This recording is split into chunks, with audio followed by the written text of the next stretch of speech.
We are starting with a stunning revelation tonight involving SNAP, the Supplemental Nutrition Assistance Program in Minnesota. 5 investigators found the state repeatedly reported incorrect information about SNAP to the federal government.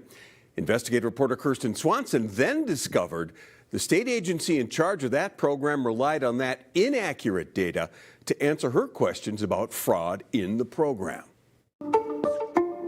This is a story all about numbers and what happens when a state agency gets those numbers wrong. For months, 5 investigators has been looking into Minnesota's Supplemental Nutrition Assistance Program, or SNAP.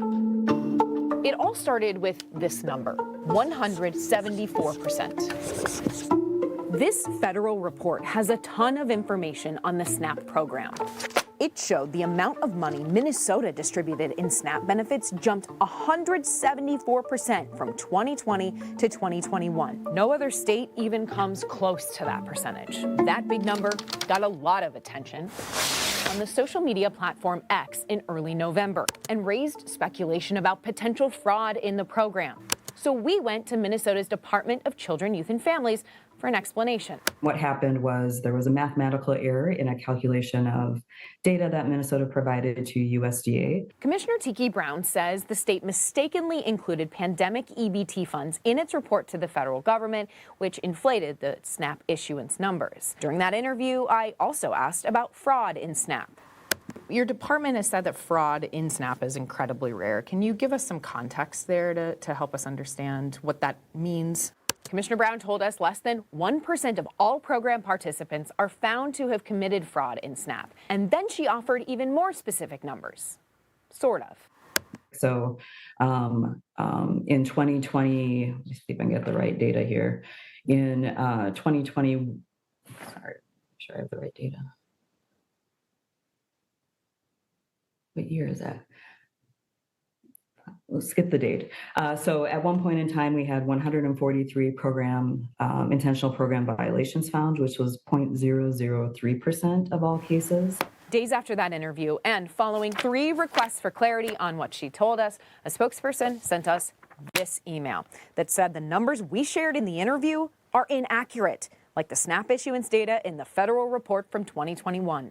5 investigators has since discovered that critical data on how much money Minnesota spends on SNAP and how many people are bilking the system is incorrect in all 3 of the most recent federal reports on the program. So the first time through, okay, we can understand that can happen.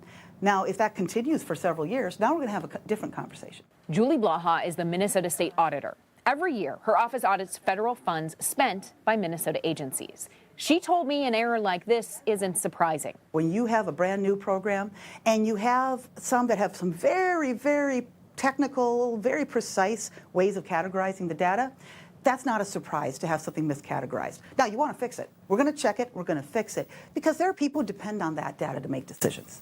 And the people making decisions about SNAP funding are members of Congress. We asked to speak with Minnesota Representatives Angie Craig and Brad Finstad. Both sit on the House Committee on Agriculture. Craig's office said due to the demands on her schedule, she couldn't do an interview with us. But Finstad did speak to us from Washington last week. What is your reaction to the fact that the state reported inaccurate information to the federal government and then relied on that information to answer questions when we started asking about the program? I'm just a common sense farmer from southern Minnesota, but that sure seems to me of quite a bit of incompetence on their own level. You guys can't even get your numbers right. How do we trust that you're administering these precious taxpayer dollars appropriately to our neighbors in need? They've lost all credibility on this. Over the last 3 weeks, I asked to interview Commissioner Brown again in this email and in this email. The department declined both requests. I've sent 5 different emails following up on this information, asking what the department is doing to fix the errors and how they're making sure it doesn't happen again. In response to our questions, DCYF says it's working with USDA to correct the data and will resubmit its reports. The agency says these errors did not impact the amount of money Minnesota received in SNAP benefits, and it has put processes in place to prevent them in the future. Officials did not provide specific information about those processes, and at this point did not have a timeline for when the information would be updated.